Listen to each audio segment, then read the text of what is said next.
반갑습니다. 교육 백과사전 시작하도록 하겠습니다. 네, 반갑습니다. 교육 백과사전은 이제 교육 콘텐츠 다루는 코너죠. 저 박성TV하고 교육 언론 창이 함께 협업해서 방송하고 있는데요. 늘 함께하는 분이시죠. 성기선 교수님. 네, 자리에 있고요. 안녕하십니까. 성기선입니다. 요즘 뭐 대선 지원 활동 하느라 이곳저곳 많이 다니시던데. 제가 경기 본부장인데 예. 지금 경기 31개 시군을 골목골목 샅샅이 뒤지고 있습니다. 오늘도 고양, 파주 달려왔는데 정말 우리가 크게 얘기하는 교육 정책하고 네. 골목골목 지역사회에서 보는 교육 문제는 조금 다른 것 같습니다. 결이 정말 많은 얘기들을 하고 네. 기대가 크니까 대선을 통해서 교육 의제가 뜨고 있다는 것이 대단히 반가웠던 네. 그런 하루였습니다. 자, 오늘 특별한 분 또 모셨는데 오늘 원래 이제 베스트셀러 작가, 네. 범도의 작가이시고 또 중앙대 문창과 교수로서 활동하고 계시는 방현석 교수님 모셨습니다. 박수로 맞아주십시오. 야, 인상이 좋으십니다, 교수님. 고맙습니다. 학생들 막 혼내고 그러진 않으시죠? 아, 그럼요. 인기 있는 교수입니다. 송 교수님도 인기가 있습니다. 아이고 저에 비하면 뭐 인기가 하늘 찌르십니다. 자, 오늘은 이제 대선 막바지라 네. 아마 이 방송이 이제 토요일날 공개되면 그 다음 주 화요일날 이제 맞습니다. 본선거. 네. 본투표가 이루어지는 날인데 굉장히 이번 대선은 역대 대선 중에 가장 어떻게 보면 의미가 있는 대선이 아닐까 싶습니다. 내란을 겪은 다음에 네. 6개월 만에 치러지는 대선이기 때문에 윤석열 3년에 대해서 폭정에 대해서 그리고 내란 과정에 대해서 다시 한번 우리가 좀 새길 필요가 있다. 이번 대선에 대해서. 그래서 우리 또 역사의식이 누구보다 투철하고 시대 정치를 잘 읽고 계신 우리 방 교수님 모시고 이 이야기를 좀 풀어가 볼까 합니다. 네. 기대가 큽니다. 핵심을 잘 짚어주시면 고맙겠습니다. 박수영 TV에 이렇게 네. 나와서 처음 나오니까 떨립니다. 이렇게. 아니 뭐 김원준 총수 방송도 나가셨다면서요. 네. 거기가 훨씬 큰 데라 여기는 뭐 편하게 하시면 됩니다. 자, 그리고 오늘 또 후원회원 중에 한 분이 오셔서 질문을 좀 드리고 싶다고 네, 직관을 네. 하셨어요. 네. 아마 성기선 교수님께 아, 좋습니다. 우리 이제 증문즉답? 토크 아유, 마무리 좋습니다. 시간 그 즈음에서 아마 질의할 것 같습니다. 그때 제가 여쭤보도록 그렇게 할게요. 먼저 오늘 그 윤석열 정권 폭정 대선 관련된 이야기 첫 곡지로 뭐니 해도 사실은 이제 박현석 교수님이 역사 전문 문창 네. 또 그다음에 역사 관련된 소설도 많이 썼고 그런 식견이 있으시니까 뉴라이트 관련해서 이런 인사들이 굉장히 힘을 썼잖아요. 네. 이번 정권에. 그리고 친일 정권이다 이렇게 볼 수도 있을 것 같은데 윤석열 정부의 왜곡된 역사 인식에 대해서 한번 좀 짚어주시기 바랍니다. 윤석열 정부가 펴낸 책이 하나 있었어요. 유일하게 채택된 역사 네. 교과서, 뉴라이트 교과서라고 그렇게 불렸죠. 음. 그 교과서를 보면서 굉장히 경악했어요. 우리 어병들, 항일 무장투쟁한 사람들을 순간의 분을 참지 못해서 아까운 목숨을 희생해. 그러니까 멀리 미래를 대비하지 못했다. 이렇게 얘기를 했어요. 어떻게 자기 목숨이 아깝지 않은 사람이 누가 있겠습니까? 자기 목숨을 바칠 수 있는 사람들은 자기 목숨보다 더 소중한 게 있는 사람들, 자기 목숨보다 더 사랑하는 게 있는 네. 사람들만이 목숨을 바칠 수 있는 거죠. 항일 무장투쟁에 몸담았던 사람들은, 거기 목숨 바쳤던 사람들은 자기 목숨보다 더 사랑하고 소중한 게 있었던 사람들이죠. 그 사람들을 순간의 분을 참지 못해서 희생했다. 이렇게 폄하하는 그 정권이 윤석열 정권이었습니다. 있을 수 없는 일이죠. 그분들이야말로 우리나라, 이 좋은 나라를 남겨줬잖아요. 항일 무장투쟁에 뛰어들었던 윤석열 정부가 파내려고 했던 흉상을 뜯어내려고 했던 홍범도 장군 한 명만 예를 들어도 네. 그분은 아내를 일본군 고문으로 잃었잖아요. 거의 큰아들은 교전 중에 싸우다가 일본군한테 전사당했어요. 그 둘째 아들 하나 남았던 홍영환이는 아버지 따라서 만주 연해주 다니면서 싸우다가 길 위에서 죽었습니다. 핏줄 하나 남기지 못하고 재산 한 푼 남기지 못한 그런 사람들을 순간에 분을 참지 못해서 아까운 목숨을 희생했다. 이렇게 모욕했단 말이죠. 네. 그분들이 어떤 사람들입니까? 자기를 위해서는 핏줄 하나, 재산 한 푼 남기지 못했지만 우리에게 이 좋은 나라 물려줬잖아요. 투표만 잘해도 원하는 나라에 살 수 있는 이런 나라. 총 들고 목숨 바쳐서 싸우지 않아도 전 재산 바쳐가면서 가족들 희생하지 않아도 투표만 잘하면 원하는 나라에서 살 수 있는 이 좋은 나라를 물려준 그분들을 이렇게 모욕했죠. 역사의 패자로 만드는 그런 폐륜을 저지른 정권이죠. 그 한국학력평가원이라고 하는 출판사가 교과서를 발행할 수 있는 권한을 네. 갖고 있지도 못했어요. 그 신고를 할 때 최근 3년 동안 관련 서적을 출판한 경력이 있어야 되는데 그게 없으니까 한 10여 년 전에 수능 문제집 자기들 했던 그 표지가리 해서 등록을 했어요. 그것부터 일단 불법이었고요. 그 심사 과정에서도 보면 여러 가지 의혹이 있는데 지금 말씀하신 것처럼 그 책에는 제주 4.3 여순 이것을 반란이라고 표현하고 있습니다. 그러니까 우리가 역사에 대해서 정말 민족 주체성을 가지고 제대로 사실과 실정에 따라서 그리고 여러 가지 증언에 따라서 재해석하고 정말 그분들의 그 억울한 사정들에 대해서 우리가 이해하고 있는 그런 상황에서 많이 수정되어 왔고 올바르게 가고 있는데 갑자기 다시 반란이다 그런다? 뭐 이거는 역사를 다시 뒤집고 싶은 거예요. 그러니까 교과서에서 그렇게 나오면 아이들 그걸 배우고 시험을 치잖아요. 네. 그게 자기의 공식적인 지식으로 고착된다는 그게 대단히 무서운 거죠. 오늘 지금 오늘 뭐 저희가 이제 녹화 방송 화요일 날 하는데 오늘 이 육사가 최종적으로 그 뭐 저기 SBS가 보도를 했는데 육사에서 홍범도 장관 흉상을 존치하기로 최종적으로 결정했다. SBS에서 힘의 압력을 느낀 거죠. 이 대선 그럼 이 어디로 가는지를 네. 보고 이제 손을 드는 거죠. 화살은 할 시를 떠났다고 생각하는 겁니다. 제가 범도 소설책 네. 내고 2달 뒤에 흉상 파낸다고 네. 그랬거든요. 네. 그때 이제 제가 강의한 제목 콘서트 가면 독자들이 많이 물었어요. 어떻게 될 것 같으냐. 그래서 제가 이렇게 대답했습니다. 홍범도 장군하고 붙어서 지금까지 이긴 사람 없었다.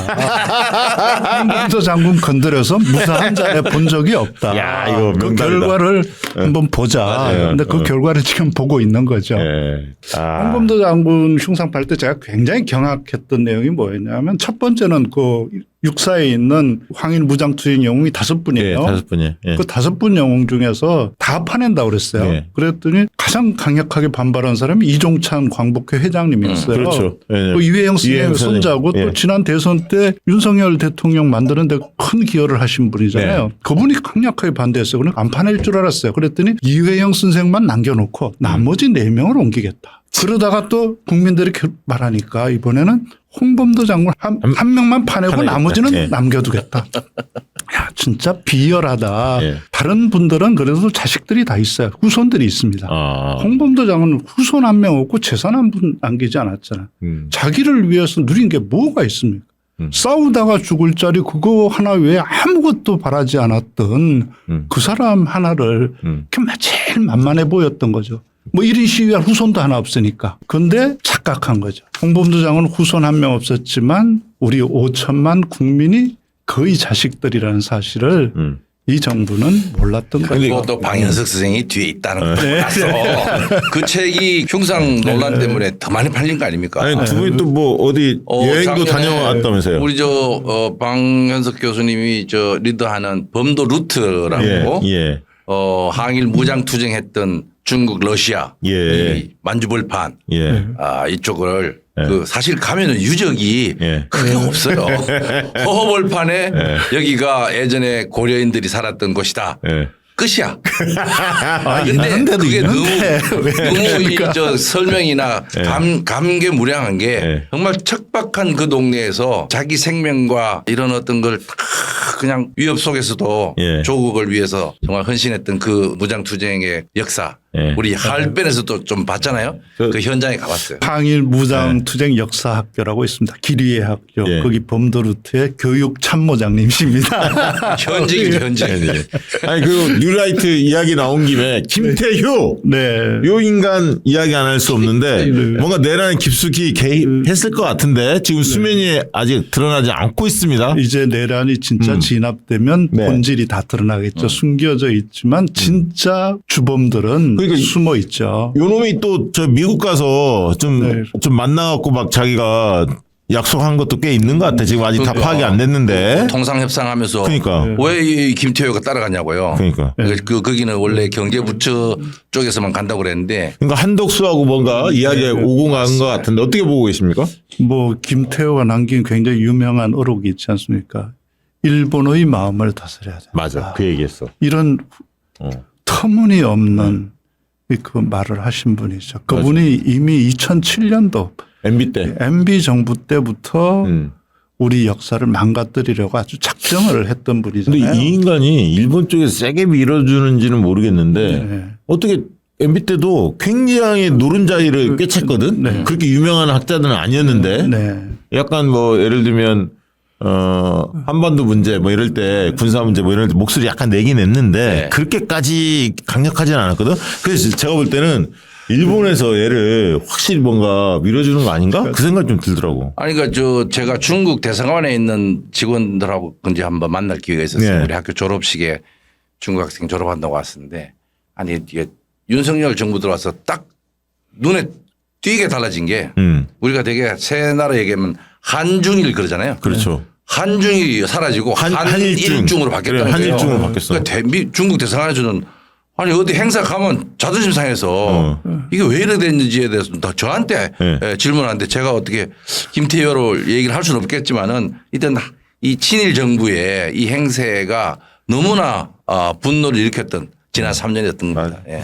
그러니까 프랑스는 2차 세계대전 끝난 다음에 지식인들, 언론인들 이런 사람들의 그 나치 부역 행위를 굉장히 단호하게 처벌했거든요. 예, 예. 이렇게 국민의 정신에 관계하는 자들의 범죄 행위는 총칼을 가지고 적에게 협조한 들보다 훨씬 나쁘다고 이렇게 보고 처리했는데 우리나라는 그걸 못했기 때문에 지금 저런 그러니까 민족 반역자들의 전통이 지금 살아 있는 거죠. 네. 지금 중국 그 러시아 방금 얘기했는데 그 중국의 분위기들을 보면 중국하고 러시아하고 우리나라 북한하고 국경이 있거든요. 그렇죠. 훈춘 밑에 예, 예, 그 방천이라고 가보셨잖아요. 방천, 우리 네. 송 원장님 같이 가봤던 그 방천에 가보면 이게 삼국 국경이거든. 세 네, 나라가 예. 딱 있는데 거기 보면 중국 국경에서 전망대가 이제 있는데 그 전망대에 중국이 이렇게 표기해놨어요. 우리 동해 바다를 예. 일본해라고 표기해놨어요. 아. 그런데 이걸 우리가 지금 방금 얘기했듯이 한중일이라고 또 얘기하죠. 이걸 바꿔가면서 한일중이라고 하면서 중국에다가 이거 어떻게 일본해라고 쓰지 말고 동해라고 쓰라고 우리가 요구하고 있겠습니까? 지금 이 정부가 그런 일을 아유. 하고 있는 거죠. 자, 뉴라이트 이야기 좀 짚어봤는데 또 윤석열 정권의 특징 중에 하나가 극우 유튜버들에게 푹 빠져 있어. 네. 윤석열이 국정은 안 하고. 예. 야, 살판 나서 이 사람들 막 슈퍼챗 쏟아지고 아니, 그러니까 이봉규 TV 막 이런 것들 있잖아. 이봉규 TV 저도 뭐 며칠 전에 한번 봤는데 거기 황당해요. 뒤집어지고 있다. 뒷모습 거의 달라붙었다. 지금 선거에 드디어 이재명 지금 밀리고 있다. 오늘 토론에서 끝까지 버틸 수 있을까? 이런 제목들이 쭉 있더라고요. 그러니까 이제 우리가 뉴욕 타임즈에서도 이 알고리즘 중독에 의해서 일어난 최초의 내란이라고 할 정도로 이 한국의 이 내란과 쿠데타를 해석을 이 보수 유튜브 그다음에 유튜브의 알고리즘 이거에 뭔가 심취한 윤석열의 정신 장난이라고 우리가 생각하는 거죠. 윤석열의 선거 부정 음모론 뭐 이런 걸 이제 들고 나오는데 그럼 다 지는 어떻게 됐어? 당선을?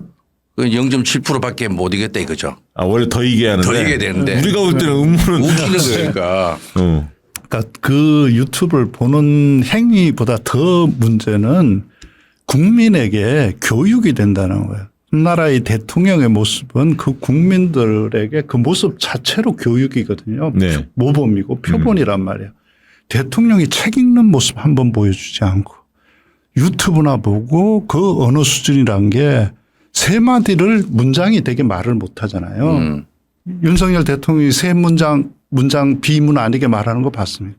책 한 권 읽은 적이 없는 사람이란 걸 너무나 잘 보여주고 그런 사람도 대통령을 할 수 있는 나라라고 생각하니까 이 나라가 어떻게 되고 우리 다음 세대들이 도대체 뭘 배우겠습니까?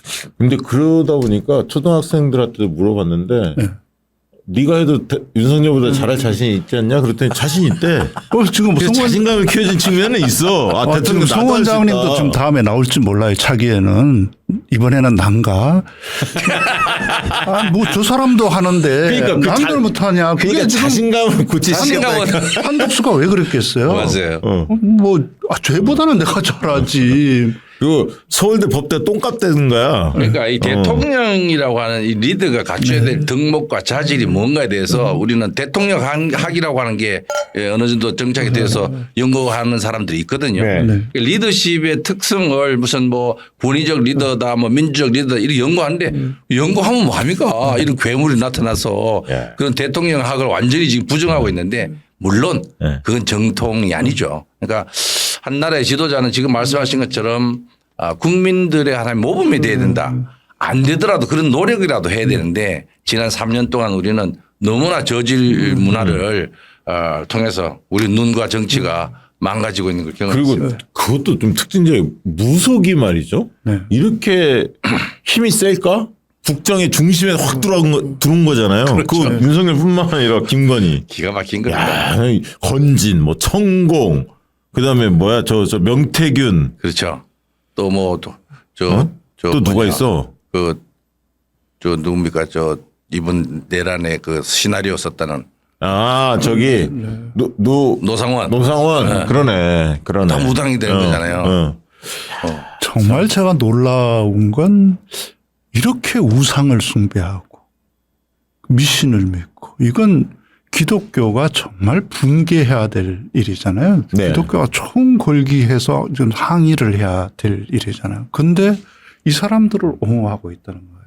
지금 조용하죠. 이 내성 국면에서 믿을 수 없을 정도로 많은 교회 또 목사님들이 이 지금 내란 세력들을 옹호하고 그 사람들을 다시 권력을 갖도록 해줘야 된다고 얘기하고 있다는 사실이에요. 굉장히 무서운 일입니다. 이건 종교를 배반하는 일이잖아요. 기독교 정신에 정말 위배되는 이런 일이 어떻게 일어날 수가 있나. 그래도 저는 놀랍습니다. 그 기독교인들 중에서 좀 깨어 있는 분들이 이번에 이제 좀 반성하고 네. 성찰을 촉구하는 그런 선언 운동도 하기도 했어요. 네. 우리가 힘을 얻고는 있지만 말씀하신 대로 이제 큰 교회나 이런 데는 여전히 그런 어떤 구구 논리에 그대로 파묻혀 있죠. 이게 네. 정말 우리가 무속에 빠져 있는 사람들 보면은 뭐 학력이 떨어지거나 무슨 뭐 그 사람의 그렇지 않아. 지적인 능력이 떨어져서 그래서 아니고 그렇지 않다니까. 왜 그럴까 생각하면 예를 들어서 시험이나 이런 경쟁이 강화되면은 앞날이 불확실하니까 의존하잖아요. 예. 정치인들도 그런데 의존하잖아요. 예. 그러니까 자기 선거나 뭐 이런. 그러니까 굉장히 현재의 삶에 대한 불안감, 미래에 대한 예측에 대한 어떤 초조함 이런 게 이제 포함되어 있는데 이 사람들이 자기들은 대통령 자리를 잡고 있고 그걸로 만족하고 끝나면 좋겠는데 그 다음에 또 준비를 했던 거죠. 그 다음을 준비하려면 우리는 어떻게 해야 될 건가를 끊임없이 이런 비합리적인 미신과 무속에 빠져서 자기들의 행동을 정당화하려고 했다. 아니, 그 대단히 놀라운 거죠, 이거는. 기존의 그 신천지라든가 여러 사이비 이단 세력이라고 일컬어지는 집단들을 이렇게 분석한 걸 보면 전문가 출신들이 꽤 많이 있어요. 핵심에 그 뭐 의사, 뭐 변호사, 뭐 교수들 많아요. 네. 그러니까 특히 이제 이 이단 그 무속들에 대해서 경각심을 불러일으켜야 될 기독교인들이 왜 일어나, 목사님들이 왜 일어나를 보면 일제 시대 때 하나님을 부인했던 사람, 하나님을 부인했던 사람들이 엉징당하지 않았기 때문에 친일파 목사님들이 하나님을 버리고 우상을 숭배하러 신사에 가서 참배를 시켰다는 거예요. 자기 신도들을 데리고 가서. 이건 하나님에 대한 정말 배신이잖아요. 그럼 독립이 되었을 때 이건 우리 매국 행위를 했기 때문에 처벌받아야 하지만 기독교인으로서 이건 주님을 부인한 거잖아요. 그렇죠. 이걸 처벌했어야 되는데 이 사람들이 그때 뭐라고 변명하냐 하면 교회를 지키기 위해서 어쩔 수 없었다. 교회를 지키기 위해서 하나님을 팔았다는 거 아니에요. 야. 이런 사람들이 어떤 처벌도 받지 않고 다시 대한민국 기독교의 주류가 되었다는 사실이죠. 아, 이게 중요한 네. 포인트네. 여기도 역사의 부재, 네. 역사 의식의 부재네요. 네. 그러니까 이게 참 불행한 우리 교수님 일이죠. 왔으니까 네. 역대 김건희 같은 인간도 없잖아요. 영부인 중에. 네. 뇌물 뭐 6천만 원짜리 뭐 목걸이 막 핸드백에 뭐. 이렇게 시끄러운 영부인 처음 봤어요, 사실. 어떻게 보셨습니까, 김건희? 그러니까 영부인이 어떤 사람들에게 관심을 가지고 있나, 어떤 영화에 관심을 가지고 있나, 어떤 책을 읽었나를 우리는 한 번도 보지 못했습니다. 어떤 명품, 어떤 패션, 이것만을 우리가 보았죠. 그리고 센터 중심이었잖아요. 늘 사진 찍을 때 자기. 그러니까 웃기죠. 그 옛날에 그 필리핀에 이멜다. 그 신발 몇천 켤레 가지고 그러니까요. 있었던. 그 거의 그 지금 한국에서 이멜다의 환생 같아요. 이게 되게 이제 이 대통령의 배우자 영부인이라고 하는 사람들이 갖고 있는 이미지가 있잖아요. 또 기대치가 있는데 전혀 그 방향과는 반대로 가 있다. 아직 이게 지금 드러나 뭐랄까 다 파헤치지 않았어요. 그럼요, 아직 그럼요. 수사가 본격화 아직 안 된 거예요. 대선 끝나고 이제 이루어질 것 지난번에 같아요. 뭐 용산에서 무슨 큰 굿판을 벌렸다는 둥 이런 것들 다 나중에 나와 보면 아마 경악할. 그 영화 많이 봐야 되는데 그 신명인가? 신명. 네. 신명? 김규리 배우가 한 그러니까 명신 이름 거꾸로 한 신명. 그렇지. 그거 꼭 봐야 되고. 책과 진리에는 아무 관심이 없고 명품에만 관심이 있는 영부인을 우리는 처음 네, 처음 봤죠. 목격하고 있죠. 처음 봤죠. 무속이 심취하고. 네. 야, 그리고 대통령보다 더 센. 네. 그것을 수많은 언론이나 수많은 사람들이 지적했음에도 불구하고 아랑곳하지 않는. 야, 난 그 진짜 아랑곳하지 않더라고. 그러니까 이게 비선 실세라고 우리가 그 저 최순실 얘기했잖아요. 예. 박근혜가 또는 최순실이 예. 예, 저 좀 너무 중형을 받은 게 아닌겠나. 뭐 그런 얘기도 나올 정도예요. 그러니까 이게 예. 그 어떤 우리가 어떤 죄나 이런 게 항상 상대적으로 비교하는데 지난 박근혜 정부의 그 국정농단에 대한 우리가 많은 비판을 했고 또 법적인 처벌을 하고 했는데 지금 상황을 보면은 그때는 참 약과였다. 이거는 완전 나라 전체 역사 의식 우리의 미래까지 송두리째 삼켜버리려고 하는 괴물 정권의 등장이라고 저는 생각합니다. 과거, 현재, 미래를 모두 다 파괴해버린 정권이 바로 윤석열 정권이죠. 뭐 이런 정권이 언제 있었습니까? 그러니까 진짜 옛날에 뭐 전두환이 최악인 줄 알았거든요, 사실은. 뭐 박정희도 있었지만 박정희가 뭐 공과가 있다 치고 전두환이 최악인 줄 알았는데 그 제가 저 윤석열은 뭐 전두환에 비하면 방현승한테 좀 질문하고 싶은 게 그러니까 이번 선거 좀 이런 얘기인지 모르겠는데 이번 선거의 의미가 사실은 3.1 운동 그다음에 4.19 5.18 이렇게 이어지는 혁명의 과정에 대한 반혁명이잖아요. 그런데 지난번에 우리가 범도르트 가서 그 유인석 네. 양반을 대표하는 의병과 이 홍범도 이 장군의 이 어떤 그 무장투쟁 예. 이게 어떤 차이냐. 공화국을 만들기 위해서 나중에 넘어가잖아요. 네. 과거로의 회귀가 아니라 지금 이 선거는 그 연장선 아니겠어요? 네. 그걸 좀 설명을 좀 해 주십시오. 그 제가 만주에 가면 이런 얘기를 많이 합니다. 만주 항일 무장 투쟁의 공간은 과거 역사를 보러 오는 것이 아니다. 여기에는 미래가 있다. 아. 우리가 봉건 왕조 시대의 부패와 무능으로 나라를 잃었지만 새로운 나라를 건설할 때 어떻게 건설했냐. 또 다시 똑같은 그런 왕조 되찾자고 한 공간이 아니다. 영원히 우리나라를 세계의 최고 가는 나라로 만들기 위해서 어떻게 해야 되냐. 그 모색과 준비와 투쟁을 했던 공간이 바로 만주였다. 그래서 태어난 것이 민주공화국이었단 말이죠. 왕조 국가를 만들지 않았잖아요. 그 대표적이었던 분이 지금 방금 얘기하셨던 우리 송 원장님이 얘기한 유인석 장군. 그 유림의 최고 거두였잖아요. 유림의 최고 거두였지만 그 왕조를 부인하고 공화국으로 가는 길에 앞장섰습니다. 그리고 대표적인 유림 이상용 선생 임청각 안동의 주인이었던 그분 임청각 다 버리고 거기 가서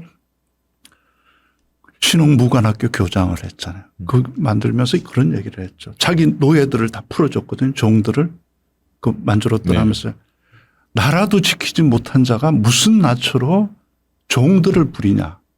다 해방시켰어요. 그리고 얘기했어요. 자유를 원하면 노예의 근성을 버려라. 자유를 원하면 노예를. 민주공화국을 원한다면 노예 근성 버려야 합니다. 그 근성들을 바꾸고 새로운 나라를 건설했던 공간이 만주와 연해주였고 그들이 만든 그들이 모든 것을 바쳐서 자기 인생은 그냥 실패로 끝났죠. 모든 게 실패했지만 우리에게 이 좋은 나라를 만들죠. 그들이 성공하는 길로 갔으면 우리에게 이런 좋은 나라 남길 수가 없었죠. 네. 네. 네.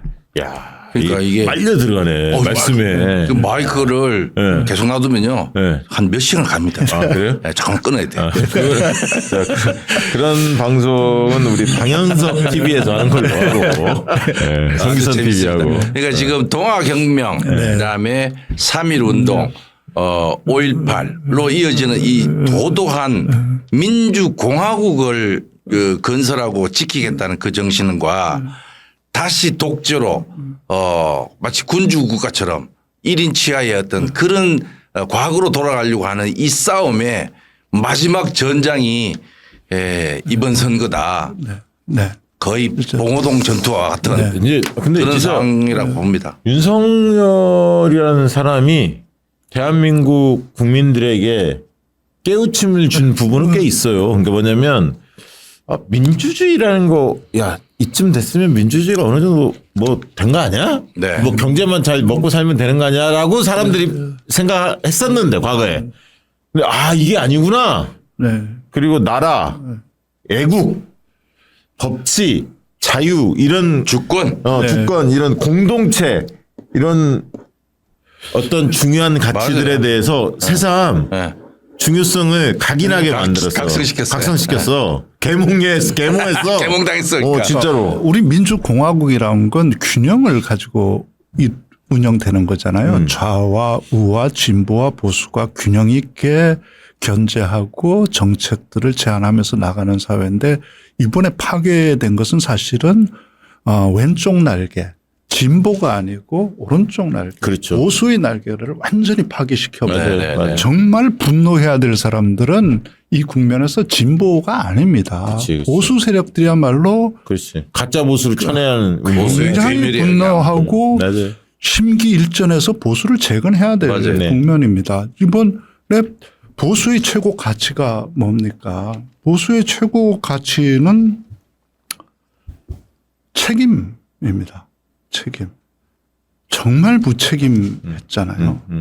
기업인들을 끌고 다니면서 전 세계로 데리고 다니면서 폭탄주 먹이고 그게 책임 있는 일이 전혀 아니잖아요. 그리고 무엇보다 신의를 중시하는 게 보수잖아요. 그렇죠. 보수의 매력은 신의잖아요. 어떤 네, 경우에도 네, 신의를 지키는 것. 부하한테 책임 다 근데 전가하잖아. 나 몰라라. 그러고. 우리가 국민을 지키라고 네. 준 권한을 국민을 공격하는 데 사용한 이런 배반을 했죠. 그리고 더구나 국민을 지키라고 둔 군대를 파멸로 몰아넣었잖아요. 그 네. 군인들 멀쩡한 군인들을 다 반란군으로 만들고 그리고 도로 책임은 그 사람들한테 다 떠넘기는 이런 비겁한 이건 보수에서 정말 혐오스러운 보수가 용서할 수 없는 사람들인 거죠. 네. 그러니까 정말 저는 이번에 진짜 내가 보수라고 생각하는 사람은 윤석열 정부 내란 동조 세력들을 응징해야 한다고 생각합니다. 앞장서서 응징해 주셔야 한다고 봅니다. 중요한 부분 짚어주셨어요. 의미를 다시 한번 짚어주셨고 또 한두 가지 더 짚어본다면 이태원 참사하고 또 최상병 사망 사건 같은 아픈 일들이 벌어졌잖아요. 이게 그냥 우연히 일어난 게 아니야, 사실. 그러니까 이게 이제 사실은 정보에 대해서 옛날에 다 감추어졌으면은 네. 우리가 모르는 시대였으면은 그냥 아무 일도 없이 그냥 지나고 묻어버리는 얘기입니다. 그러니까 모든 정보가 이제 드러나다 보니까 뒤에서 조종했다, 은폐를 했다 이런 것조차도 지금 문제되잖아요. 그러니까 한 병사의 그 죽음이 사실은 이게 그냥 그렇게 잘못됐다고 인정해보면 아무 문제 없는 얘기를 끊임없이 그 상관들을 두둔하고 은폐하고 왜곡시키고 여기에 분노할 수밖에 없는 거잖아요. 지금 저 방쌤이 얘기하신 것처럼 지휘 또는 그 상급자들이 갖는 책임의식 다 모든 게 내 책임이라고 했던 그 옛날 어른들의 모습이 전혀 안 드러난 거잖아요. 네. 젊은 사람들이 어떻게 이길 따르겠습니까? 우리가 배워야 될 군인 정신 두 가지가 있거든요. 그 표본이 안중근 장군. 우리 장군 대한해군 참모 중장 이분이 했던 말이 있잖아요. 그분이 는 우리가 뭐 성 원장님 잘 얘기해 오셨지만 의사 아니거든요.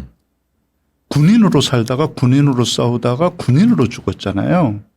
그 하얼빈에서 이또 격살 작전도 그건 암살이 아니고 적의 수계를 격살하는 특수작전을 수행해서 성공한 거거든요. 그리고 수사 과정에서 재판 과정에서 일관되게 자기가 대한우군 참모 중장이라고 얘기했어요. 죽기 전에 마지막으로 남겼던 글이 있습니다. 그 교수영장으로 끌려가기 직전에 5분 전에 써서 간수에게 준 글이 위국 헌신 군인 본분입니다. 나라를 위해서 희생하는 것이 군인이다. 나라를 지킬 군인들을 그런 군인들을 반란으로 몰아넣고 나라를 지켜야 할 군인들을 자기 명예요. 출세하기 위해서 아무 준비도 안 갖춘 채 그 홍수남 강으로 들어가게 해서 죽인 그러고도 책임을 다 떠넘기고 오히려 그걸 규명하려고 하는 정의로운 군인 같은 군인 박정훈을 오히려 뭐 집단 반란 수계로 몰아서 예. 야, 항명 수계로 몰아서 법정에 세우는 이런 대통령이 세상에 어디 있습니까? 그러니까 방 교수님이 그 역사적인 맥락을 잘 알고 계시잖아요. 네. 박구영 교수라고 있습니다. 철학자. 철학자. 두 분이 붙여놓으면 하루 종일 갈 것 같은데. 불꽃TV도 불꽃이요. 한번 자리 마련해야겠다. 좋습니다. 아주. 야, 좋다. 그러니까 이 최상병도 그렇고 이태원 참사 우리가 22년 10월을 기억할 겁니다. 우리 같이 범도루트 갔다 왔던 그 김용숙 교수 제자가 네. 외국 유학생인데 한국 와서 이따가 희생을 당한 거예요. 그러면서 그 울분의 글을 쓰는 걸 봤는데 어떻든 젊은 친구들이 축제로 갔다가 여러 가지 뭐 그런 물리적인 조건 때문에 압사당하고 막 참사가 일어났는데 어쩌면은 2014년 4월 16일 일어났던 세월호 사건과 너무나 비슷한 거예요. 공권력은 아무 손도 못 대고 이 젊은 아이들이 죽는 이유도 모르고 그리고 죽고도 그 이 명예조차도 훼손될 정도로 숨기고 왜곡시키고 탄압하고 이게 국가가 국민을 대해서는 안 되는 거죠. 주권을 갖고 있는 이 국민들이 정말 국가로부터 어쩌면 이 팽당하고 있는 거잖아요. 이런 정부를 우리는 더 이상 버틸 수가 없는 겁니다. 국가의 첫 번째 임무가 국민의 생명과 안전을 지키는 거잖아요. 네. 그걸 못 지키면 국가가 아니죠. 네, 그 진짜 사건 하나만 해도 이 탄핵감이에요. 사실. 사람들이 정말 열받는 게 그런 거예요. 그러니까 그 지킬 수 있는 근데 못 지켰잖아요. 첫째 그게 열받고 두 번째는 뭐냐면 어떤 일이 일어났을 때 그것을 처리하는 과정을 봅니다. 국민들이. 그럼요. 근데 책임 떠넘기기 그리고 진실을 규명하지도 않고 제대로 사과하는 사람도 없고 이렇게 갔잖아요. 이상민도 끝까지 버티고 뭐 오세훈 악어의 눈물 보이고 막 이런 식으로 했잖아요. 그리고 윤석열 쇼하고 와서 그러니까 분노하는 거예요. 그러니까 윤석열 집권 3년 동안 제대로 된 수많은 일을 저질렀는데 바이든 날리면도 마찬가지지만 제대로 국민 앞에 사과한 적 있습니까? 고개를 숙인 적 있어요? 없어요. 항상 변명되기 급급했어요. 내란을 일으킨 것에 대해서도 제대로 사과 안 하잖아. 안 했어요. 아직도 안 했습니다. 잘못은 자기가 하고 경로는 또 자기가 해요. 또 이런 놈은 난 진짜 현대에서 전 세계에서 아마 유례가 찾기 어려울 정도로 맞아요. 정말 폭군 중에 폭군이야. 저도 하여튼 우리나라에 한 60년 살았지만은 이런 대통령 처음 봤어요. 처음 봤어요. 어떻게 이럴 수가 있어요. 그것도 과거도 아니고 가장 근접한 시절의 대통령이면은 좀 진화를 했을 거라고 생각했을 거 아니에요. 진화가 아니라 이거 엄청난 퇴보죠. 역사의 퇴행입니다. 옛날 전두환 정권 때 하도 우리가 노태우 전두환 군사정권 겪을 때 꿈을 막 꾸면 네. 전두환을 내가 눈앞에서 마주치면 짱돌을 집어가고 어떻게 때려야지 뭐 이런 걸 꿈을 꿨거든. 근데 윤석열 저놈을 만나면 어떻게 해야지? 아 진짜 그럴 정도인데 이번에 윤석열 정권 3년을 지나면서 저는 그런 생각이 있어요. 우리 사회 기득권 세력 권력기관의 문제점들이 국민의 눈으로 다 볼 수 있게끔 만들었다. 맞아요. 국민들이 알게 된 거야. 옛날에 뭐 검찰 개혁 왜 정치권들이 계속 검찰만 흔들어댔지? 언론 이야기하고 뭐 기재부 얘기하고 이렇다 최근에 지기현 조희대 보면서 야 법원도 개판이구나. 이렇게 느낀 거야 이제 국민들의 눈으로 다 들어온 거야 우리 사회에. 이제 법 교육을 확실화시켰죠. 네, 민낯을 다 가리고 있던 가면들을 이번에 이제 스스로 다 벗어준 거죠. 모든 모욕당하는 것들은 모욕당하는 자들은 누가 모욕하기 전에 스스로 자기를 모욕하거든요. 이번에 그 판사들, 대법원장 이런 사람들이 다 스스로 누가 모욕했습니까? 자기 스스로 자기들을 다 모욕했고 자기 스스로 자기들을 부인했죠.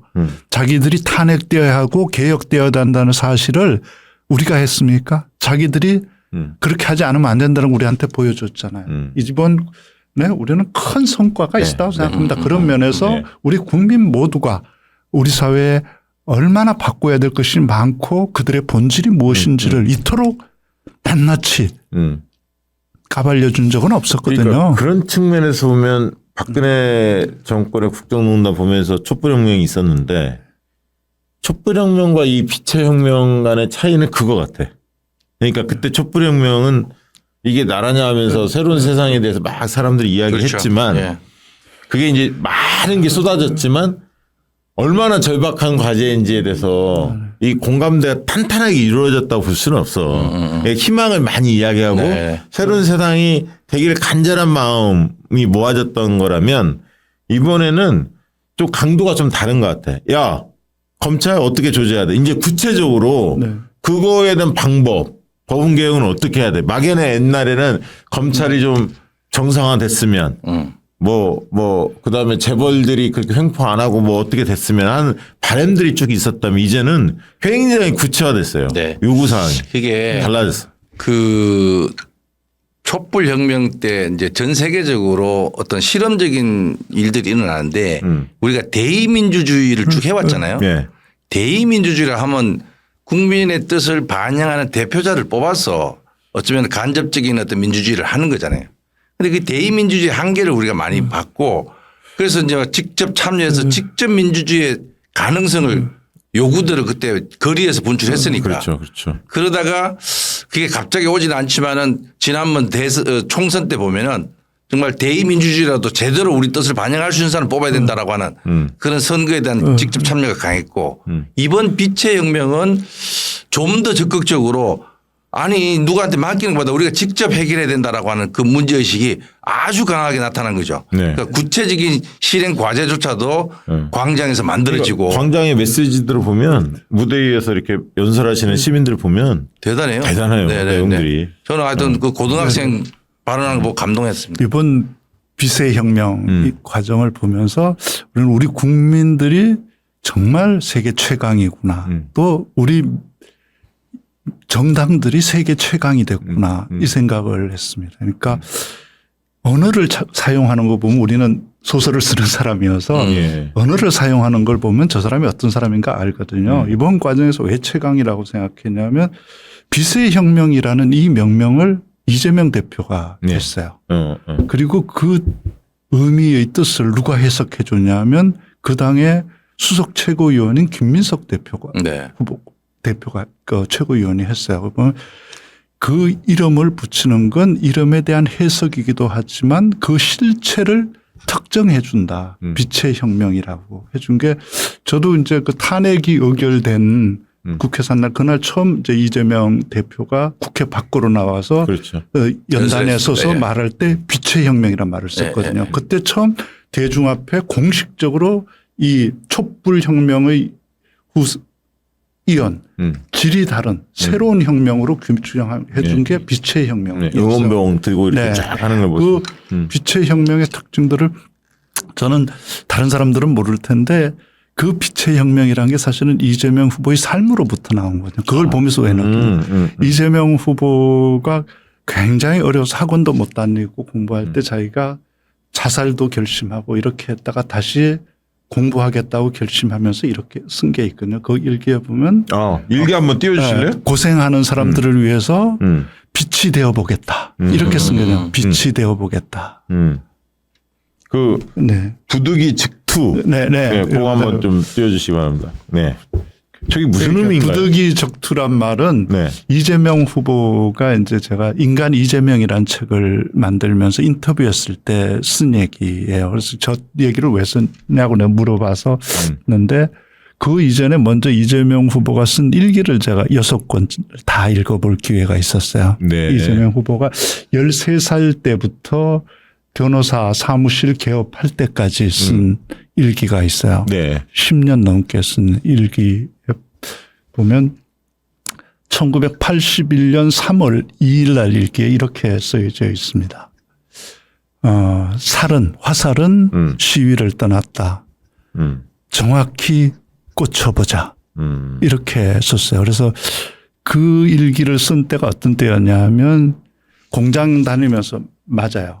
공장한테 폭행당해서 그때는 뭐 공장에서 군대와 공장 이런 데서 폭행이 아주 일상적이었거든요. 나이가 18살 때겠네. 24년생. 공장 다니면서 맞아가지고 갈비뼈가 부러져요. 근데 갈비뼈가 부러진 채 근데 이제 그때 대학을 가려고 결심했던 때는 학원을 가야 됩니다.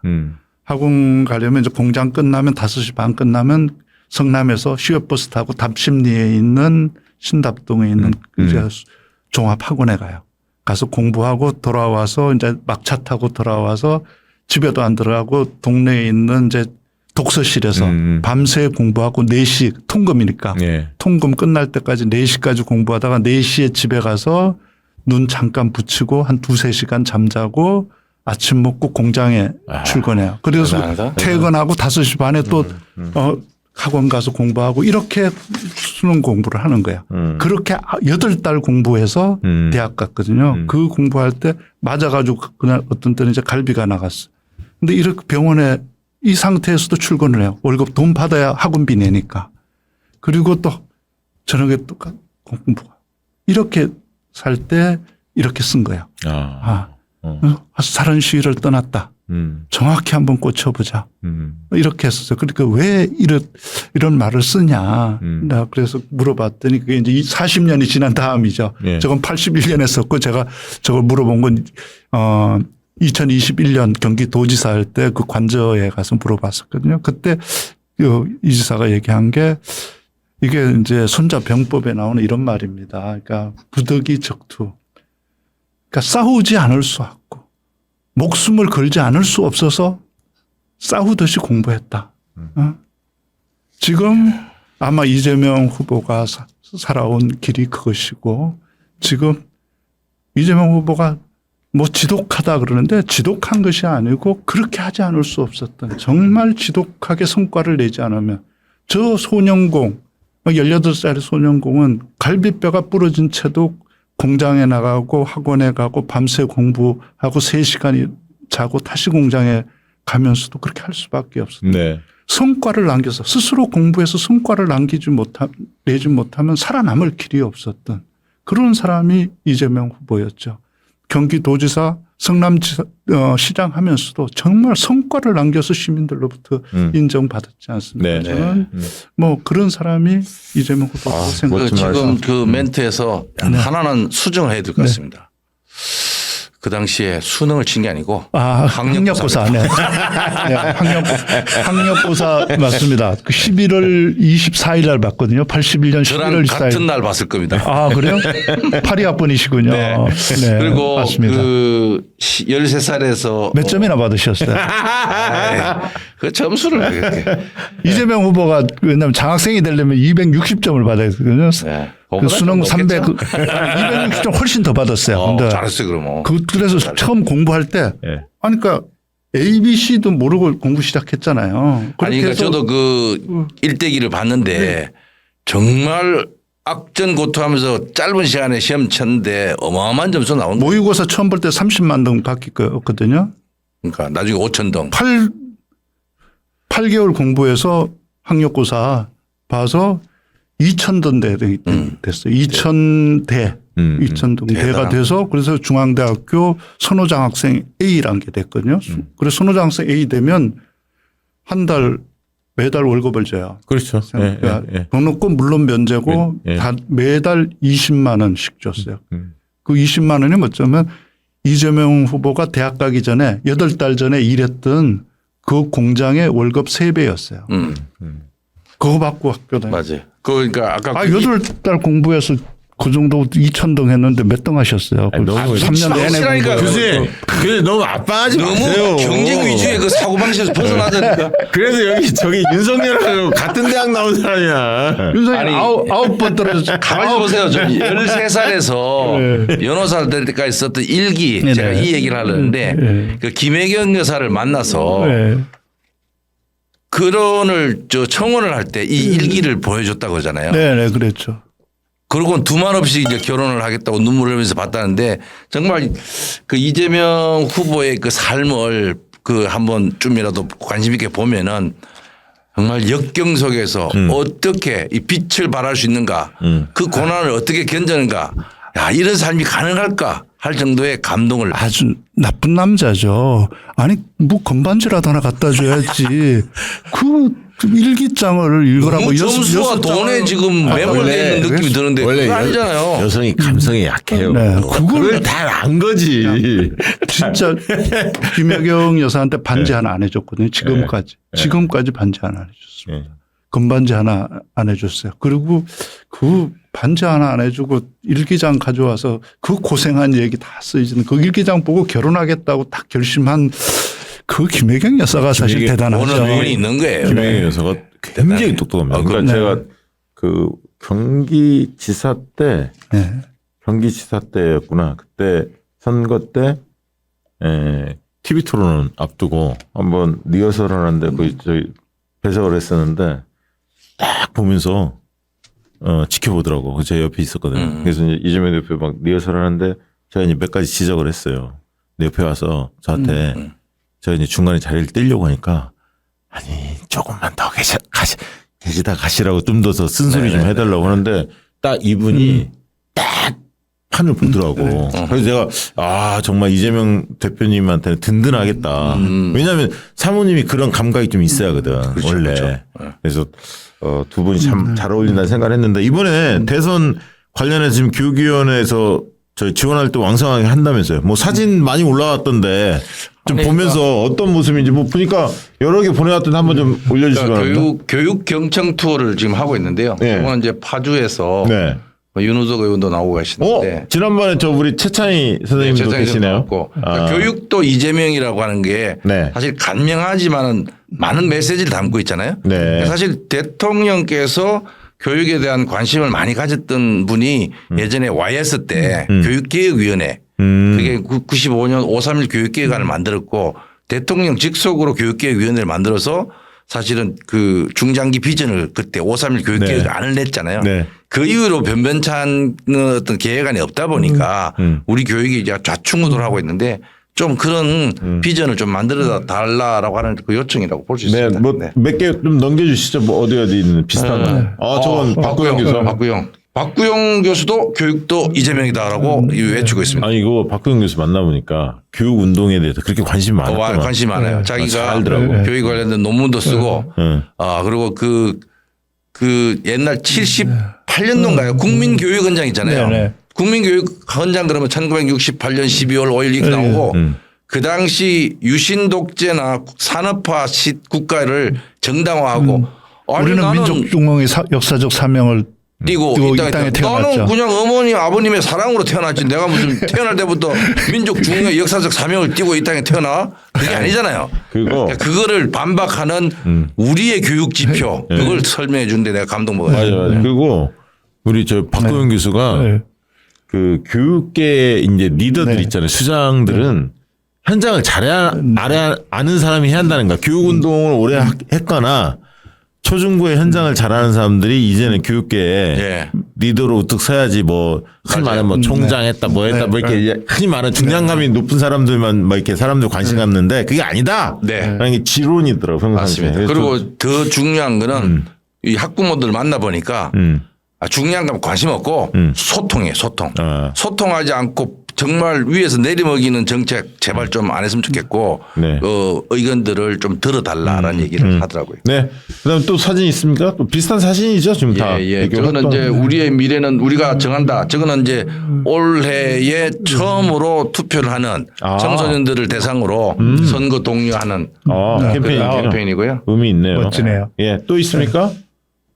네. 저거는 왼쪽에 거는 조금 전에 고향에서 했던 그거고요. 네. 뭐 하여튼 여러 군데 이제 돌아다니면서 교육계 인사들 그다음에 아까 있던 뭐 최초 유권자가 되는 청소년들 그렇습니다. 이런 대상 그러니까 상대로 캠페인을 하는 우리 거죠. 박시영 대표께서도 그런 말씀을 하시는데 이번 선거는 투표율이 높으면 격차가 더 벌어지게 되어 있습니다. 오, 예, 반드시 제가 오늘 페이스북에 올린 건데. 그거는 이제 이 사회조사 통계를 할 때는 네. 분명한 사실입니다. 그렇죠, 그렇죠. 그러니까 샘플 표집을 해서 나오는 차이는 전집치에서 그보다 어이없이 크지는 않지만은 더 확대되거나 볼륨이 더 커지거든요. 자. 반드시 투표를 자, 높여. 교육 얘기가 나왔으니까 네. 우리 오늘 직관한 우리 박시영 TV 네. 멤버십 회원이 한 분 계세요. 근데 멀리서 분당 쪽에서 지금 오셨는데 학원 쪽에서 이제 종사하고 네, 계세요. 네, 네. 그런데 오늘 성기성 교수님한테 꼭 한번 질문을 좀 드리고 싶다고 해서 좋습니다. 모셨는데 자, 질문 한번 해주시기 바랍니다. 예, 이제 지금은 이제 서대문 종로 쪽에서 과학 강사하고 있는 이제 학원 강사입니다. 그래서 이제 현재 과학교육 관련해서 가장 큰 문제점은 작년부터로 기억하는데 윤석열 정부에서 갑자기 사탐론을 허용하는 바람에 지금 중위권 애들까지도 거의 다 사탐론을 했고 심지어 이과라고 들어온 친구들도 과학을 고르는 게 아니라 사회를 고르고 과학은 한 과목 정도 하는 그런 상황이 많이 벌어지고 있어요. 그러다 보니까 이제 내신에서도 등급이 워낙 빡빡하다 보니까 학생 수가 줄고 그러면 1등급, 2등급을 가려야 되니까 문제가 더 어려워지고 그러니까 중하위권 애들은 더더욱 과학을 안 하게 되고 그러다 보니까 작년 같은 경우도 보면 물리화학 합쳐서 10만 명이 안 되고 이제 생지 합쳐서 이제 수능에서 12만 명, 14만 명 한 과목씩 이렇게 되고 빠진 만큼 또 사회문화랑 생윤으로 애들이 다 쏠리는 게 나오고 있거든요. 근데 이제 지금 이런 사탐론에 대해서 저번에 아주대에서도 질문이 나왔던 걸로 쇼츠로 제가 잠깐 봤는데 이것에 대해서도 이제 캠프 차원에서 이제 미래를 위해서 좀 생각을 해보셔야 될 것 같아요. 그리고 다음에 지금 현재 고1이 되면 이제 수능에서 고2 과정부터는 과학이 출제가 안 되는 걸로 이렇게 계획이 나와 있는데 저도 수능이 지금 좋다고 생각 안 하거든요. 근데 막상 학원에서 강의를 하다 보면 이런 친구들이 생각보다 많아요. 고2 2학기 돼서 정신 차리고 오는 거예요. 이런 애들은 정시밖에 답이 없다고 생각하고 오는 친구들이 꽤 있거든요. 근데 그 친구들일수록 사탐론의 유혹도 많이 느끼고요. 그리고 이런 얘기를 들었거든요. 자기는 고1하고 2학년 1학기 때 성적이 망했으니까 정시밖에 답이 없다. 그래서 정시를 축소한다는 거에 대해서 그 친구들도 되게 싫어하는 부분이 있어서 성기성 교수님 수능 얘기하셨던 거 저도 되게 공감하면서 읽었었던 내용인데 그 부분에 대한 이제 대책도 좀 필요할 것 같고요. 네. 그다음에 내용이 너무 바뀌는데 이거 재수생 관련돼서도 대책 세워야 될 것 같고 자퇴생들 자꾸 느는 거에 대해서도 대책 세워야 됐고 요즘 들어 드는 생각은 과학이나 수학은 기본 내용을 그냥 넓고 얇게 배우는 게 낫지 않을까라는 생각을 합니다. 오히려 내용을 줄이니까 그 안에서 더 깊어지면서 사교육 쪽이 더 솔직히 말하면 더 편해지거든요. 애들이 문제를 못 풀 정도로 어렵게 나와버리니까. 그래서 차라리 예전에 저 했을 때처럼 넓게 배우되 얕게 배우는 게 좀 더 네. 좋지 않을까 생각합니다. 네. 뭐 야, 여러 얘기를 하시는데 답변을 핵심은 지금 과학 쪽에 선택한 학생들이 적다 이거잖아요. 대개 수능 한 45만 명 전후 치는데 10만 명이 될까 말까 할 정도로 물리 2, 수학, 과학 2 정도 가면 더 없고요. 물리 1, 화학 1에 대한 것도 선택도 안 하고 더 심각한 거는 2028 지금 고등학교 1학년 학생들이 치게 되는 첫 수능 그게 이제 고교 학점제 세대 첫 수능입니다.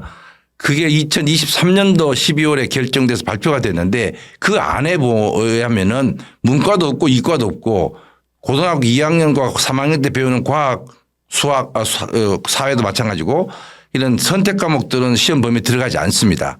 그러면은 모든 학생들이 문과와 이과 구분 없이 동일한 과목을 시험 치게 되고 과학과 사회의 경우에는 1학년 때 배우는 공통사회, 공통과학 이걸로 다 통합되어 있어요. 그런데 공통과학의 경우는 네.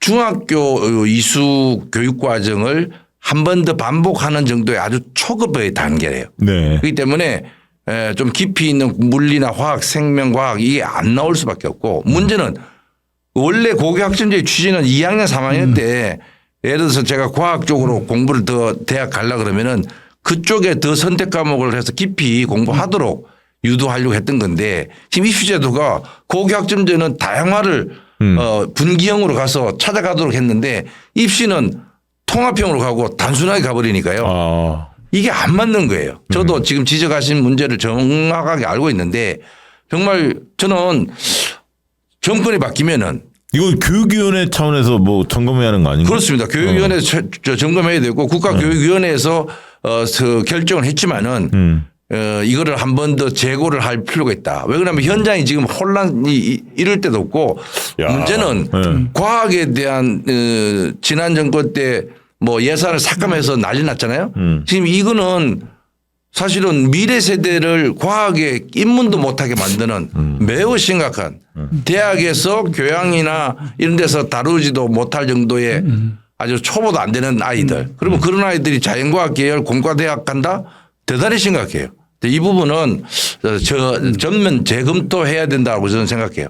그러려면 아마 입법 과정에서 대입 4년 예고제 뭐 이런 법안에 대해서는 좀 예외 규정을 두든지 해서 특단의 조치를 취하지 않으면은 향후 10년 동안 우리의 과학 교육은 바닥이 됩니다. 아, 지금 그 얘기를 있을 수가 없는 거예요. 하시려고 하는 거. 네. 제자라고 하는 거 저랑 같이 했던 애인데 상위 쉽게 대학 들어간 친구거든요. 그 학과에 화학과 갔던 친구예요. 네, 그 친구 말로는 화학 원도 안 보고 들어온 친구들이 꽤 많다고 하더라고요. 그렇습니다. 저는 늘 생각한 게 차라리 3개를 봐서 2개만 쓰게 해서 최대한 애들이 범위를 넓혀서 많이 보게 하는 게 좋지 않을까라는 생각이 들 정도로 네. 어떻든 지금 지적한 문제는 많은 사람들이 잘 모르는데 앞으로 10년 정도 영향을 미칠 입시 제도라고 보거든요. 네. 이거는 정말 특단의 조치로 지금의 고교학점제도 문제가 많아요. 그러면 고교학점제와 그나마 입시 제도라도 매치가 되면은 현장이 좀 안정화될 텐데 지금 완전히 엇박자입니다. 이거는 앞서 얘기한 80년대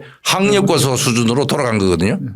이거는 빨리 수정해야 야, 되죠. 내가 좋은 지금 지적이었습니다. 우리 교육백과사전 지금 23번째 했는데 직관은 이제 처음 오셨는데 네.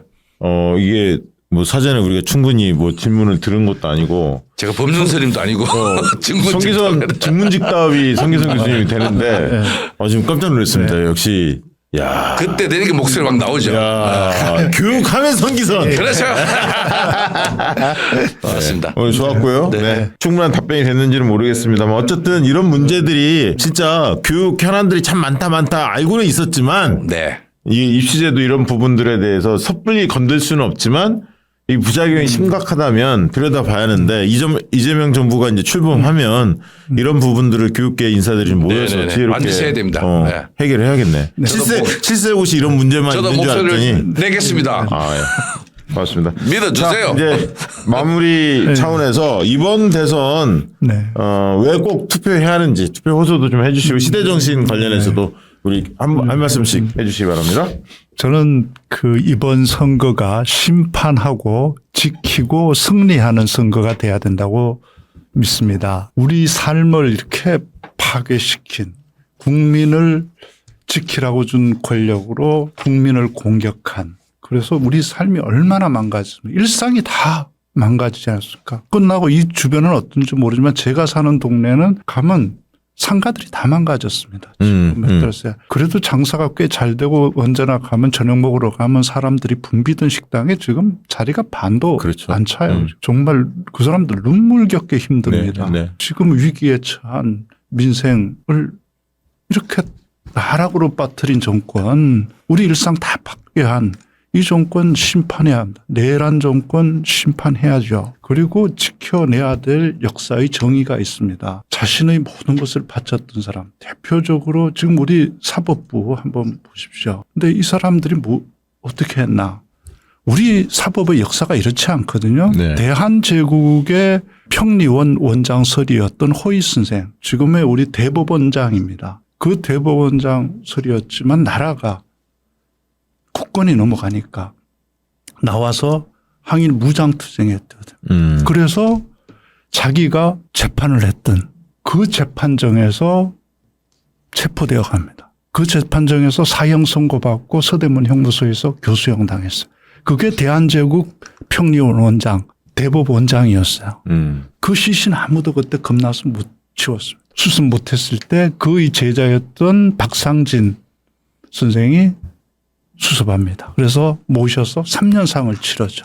그 박상진도 판사 시험 봐서 합격했지만 평양지방법원 발령 거부하고 항일 무장투쟁 뛰어들어서 대구 형무소에서 사형 당하거든요. 교수형 당합니다. 교수형 당할 때 몇 분 정도 살아있을 것 같아요. 금방 죽지 않거든요. 교수형자는 반드시 의사가 참관합니다. 그래서 매달아 놓은 채 심장 박동이 멎었는지 확인합니다. 그래서 멎으면 이거 풀어주는 거거든요. 박상진 그 재판 기록, 네. 사형 선고 기록, 그리고 집행 기록이 다 있습니다. 그 신문 기사 당시에 보면 박상진 13분 만에 절명했다. 그러니까 그의 공부는 김한종 12분 만에 절명. 그 12분, 13분 동안 그분들은 무슨 생각을 했을까? 자기들이 목숨 바쳐 지켜내려고 한 이 나라가 어떤 나라가 되기를 바랐겠습니까? 우리는 투표할 때 그 사람들이 무슨 생각을 하면서 어떻게 죽어갔나? 그때 무슨 나라를 꿈꿨나? 한번 생각해 봐야 합니다. 그리고 투표해야 됩니다. 우리가 그렇게 죽은 분들, 그렇게 희생한 분들 역사의 패자로 만들어서 안 됩니다. 우리 네. 그분들 역사의 승자로 지켜내는 선거 이번에 해야 합니다. 네, 그리고, 고맙습니다. 그리고 또 하나 더 있습니다. 그리고 우리 아이들이 미래의 승자가 될 수 있게 하는 선거해야 됩니다. 다시 내란 세력이 복귀하면 이 나라가 어떻게 되겠습니까? 우리 국격은 어떻게 되겠습니까? 그래서 우리 아이들이 미래의 승자가 될 수 있는 선거 이번에 꼭 해야 합니다. 그리고 지지율 저는 하나도 중요하지 않다고 생각합니다. 지지율이 뭐가 중요합니까? 가서 투표하는 사람이 결정하는 겁니다. 투표율이 중요한 겁니다. 김건태 선생 우리 민주주의를 지켜내려고 분투했던 그리고 누구보다 가혹한 고문을 받았던 김건태 의장님이 살아서 마지막으로 한 말이 그거였죠. 참여하는 시민만이 역사의 방향을 결정한다. 좋습니다. 네, 좋습니다. 참여해야 합니다. 네, 한 말씀하고 마무리해야 네. 할 것 같습니다. 지금 사실 헌법 체제가 87 체제라고 얘기합니다. 87 체제가 갖고 있는 강점도 많이 있습니다. 그것도 우리가 성취했던 역사적인 산물인데 거기에는 뭐랄까요 승자 독식주의가 깔려 있는데 이제는 승자 독식주의를 넘어서 다자 공존하는 세계로 가는 사실은 제7공화국을 우리가 열어 나가야 됩니다. 그 길목에 이번 선거가 있다고 생각됩니다. 국민들의 이 강력한 새로운 사회를 위한 요구를 반드시 참여하여 가지고 투표로서 표현했으면 좋겠고 그래야만이 우리의 미래가 네. 새롭게 열린다. 반드시 투표를 해 주시기 바랍니다. 네. 그래서 또 하나 할 게 있어. 뭐. 우리 방영수만 오시면은 일격필살 해야 돼. 일격필살, 백발백중 그거 하지 않으면 안 돼. 홍범도 부대는 총알 딱 이렇게 들고 가진 탄환의 해보세요. 숫자만큼 해보세요. 상대를 잡고 해보시죠. 쌌다 하면 네. 맞히는 거고 따라 일격에 따라. 딱 자, 딱 끝내는 들고. 거거든요. 네. 이겁니다. 이거 딱 네. 쏘는 겁니다. 네. 일격하면 필살 3번 외치는 거거든요. 예, 예. 우리 교육참모장님이 한번 해봐 주시죠. 일격 필살 필살 필살 백발 백중 백중 백중. 네, 오늘 방송은 이것으로 마치도록 하겠습니다. 고맙습니다.